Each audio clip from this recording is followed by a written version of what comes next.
ಇನ್ನು ಮುಂದೆ ನಿಮ್ಮ ನೆಚ್ಚಿನ ಧಾರಾವಾಹಿಗಳ ಫುಲ್ ಎಪಿಸೋಡ್ಗಳು ಸನ್ ನೆಕ್ಸ್ಟ್ ಆಪ್ನಲ್ಲಿ ಮಾತ್ರ.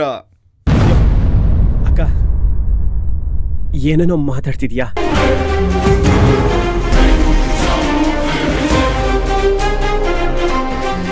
ಅಭಯ್, ಈ ಅಕ್ಕನ ಹತ್ರನೇ ಇಷ್ಟೆಲ್ಲ ವಿಷಯ ಮುಚ್ಚಿಡೋ ಅಷ್ಟು ದೊಡ್ಡೋನಾಗ್ಬಿಟ್ಯಾ?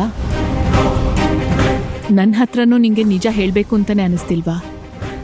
ಅಕ್ಕ, ಪದೇ ಪದೇ ಅದನ್ನೇ ಯಾಕೆ ಕೇಳ್ತಿದೀಯಾ? ನೀನ್ ಹೇಳ್ತಿರೋ ಹಾಗೆ ಆ ಥರ ಏನೂ ಇಲ್ಲ. ನನ್ ಮನ್ಸಲ್ಲಿ ಯಾರೂ ಇಲ್ಲ ಅಕ್ಕ. ಅಲ್ಲ, ನಿನಗೆ ಯಾಕೆ ಇಂಥ ಡೌಟ್ ಬಂತು? ಅಕ್ಕ, ನೀನೇ ಏನೋ ತಪ್ಪಾಗಿ ಅರ್ಥ ಮಾಡ್ಕೊಂಡಿದ್ಯಾ ಅನ್ಸುತ್ತೆ. ಇದನ್ನ ಇಲ್ಲಿಗೆ ಬಿಟ್ಬಿಡಕ್ಕ. ನಿನ್ನಲ್ಲಿ ಇಷ್ಟು ಸಣ್ಣ ಚೇಂಜಸ್ ಆದ್ರೂ ನನಗೆ ಗೊತ್ತಾಗತ್ತೆ ಕಣೋ. ಯಾಕೆಂದ್ರೆ ನೀನು ನನ್ನ ಜೀವ. ಅಂಥದ್ರಲ್ಲಿ ನಿನ್ ಮನ್ಸಲ್ಲಿ ಬಚ್ಚಿಟ್ಕೊಂಡಿರೋ ನೋವು ನನಗ್ ಗೊತ್ತಾಗಲ್ಲ ಅನ್ಕೊಂಡಿದ್ಯಾ?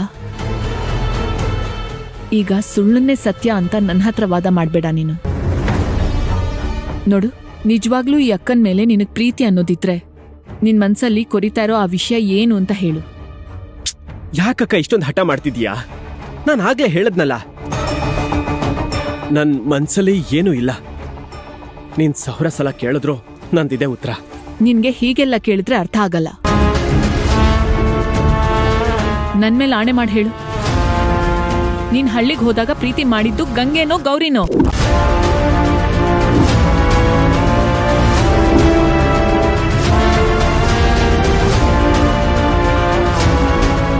ಹೇಳೋ, ಯಾಕೀಗ ಸುಮ್ಮನೆ ನಿಂತಿದ್ಯಾ? ಯಾಕೆ ನಿನ್ ಹತ್ರ ಉತ್ತರ ಇಲ್ವಾ? ನಿಜ ಹೇಳೋ, ನೀನ್ ಮದ್ವೆ ಆಗಿರೋದು ಪ್ರೀತಿಸಿರೋ ಹುಡುಗಿನೋ ಅಥವಾ ಪ್ರೀತಿಸದೇ ಇರೋ ಹುಡುಗಿನೋ?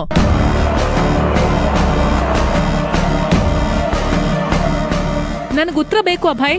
ನೀನ್ ಹೀಗೆ ಸುಮ್ಮನೆ ನಿಂತ್ರೆ ಉತ್ತರ ಯಾರು ಕೊಡ್ತಾರೆ? ನಿನ್ನನ್ನೇ ನಂಬ್ಕೊಂಡ್ ಬಂದಿರೋ ನಿನ್ ಹೆಂಡತಿನ ಹೋಗಿ ಕೇಳಲ್ಲ, ಅವಳು ಉತ್ತರ ಕೊಡ್ತಾಳಾ?